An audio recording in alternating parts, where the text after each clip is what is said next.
Welcome to my little shop. As you can see from some of the stuff behind me, I'm usually working on stringed instruments in here. Well, in my quest for the ultimate comfort for my wife's derriere, I've purchased this Indian Roadmaster seat. And I'm not sure what year it is.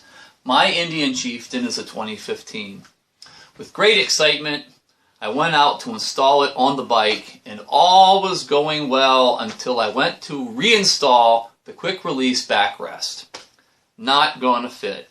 The two rails that support the backrest are too narrow for this seat. And yeah, maybe with brute strength we could crush this into place.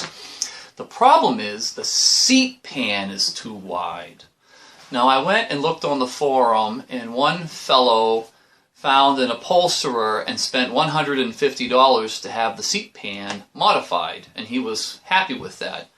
Well, I'm too cheap for that, so today I'm going to modify the seat pan and get this thing to fit on my Chieftain, and I thought I'd share it with you.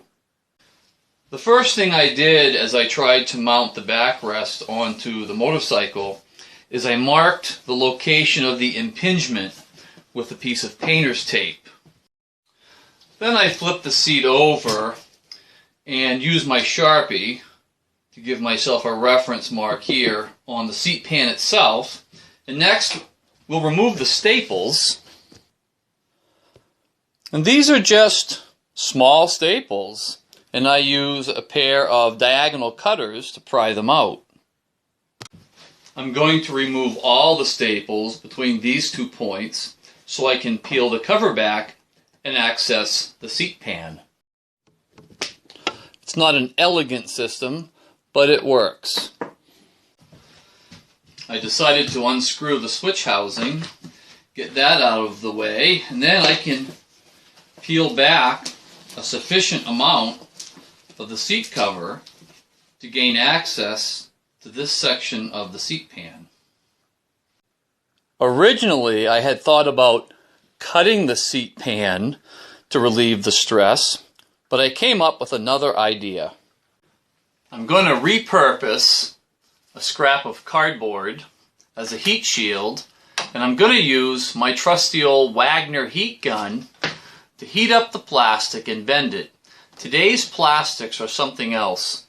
Once warmed up, we can reshape it, and when it cools, it will hold its shape as if it was molded that way.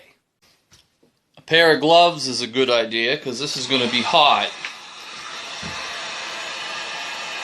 All you have to do is keep the heat gun moving so we don't get a hot spot.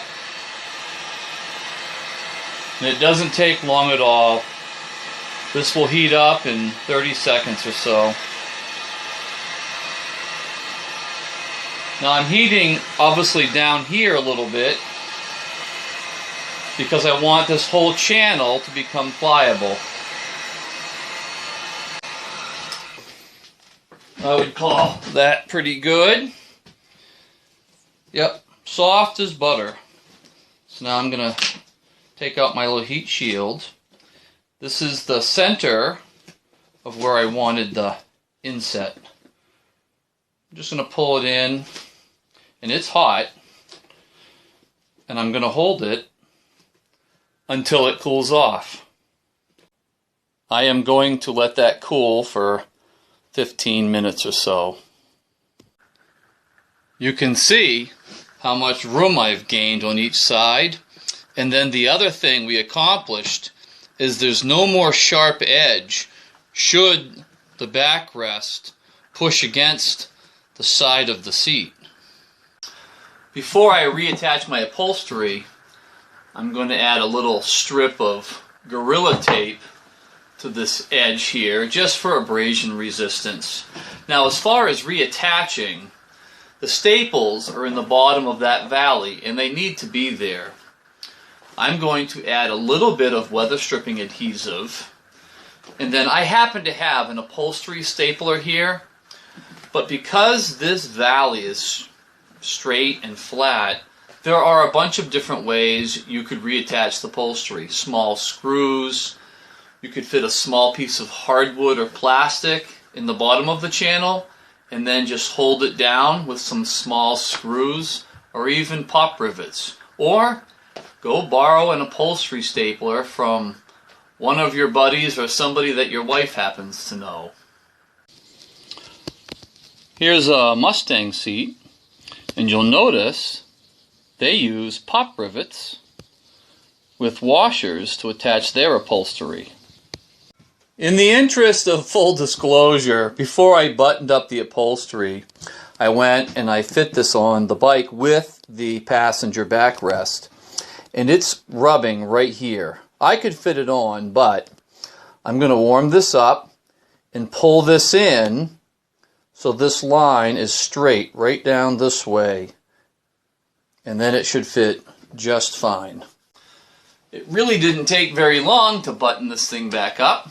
I did use that GM weather stripping adhesive I mentioned to give my attachment point a little better grip, some upholstery staples, and we are ready to go try this thing out on the bike. Well, I'm happy to say that it was a success.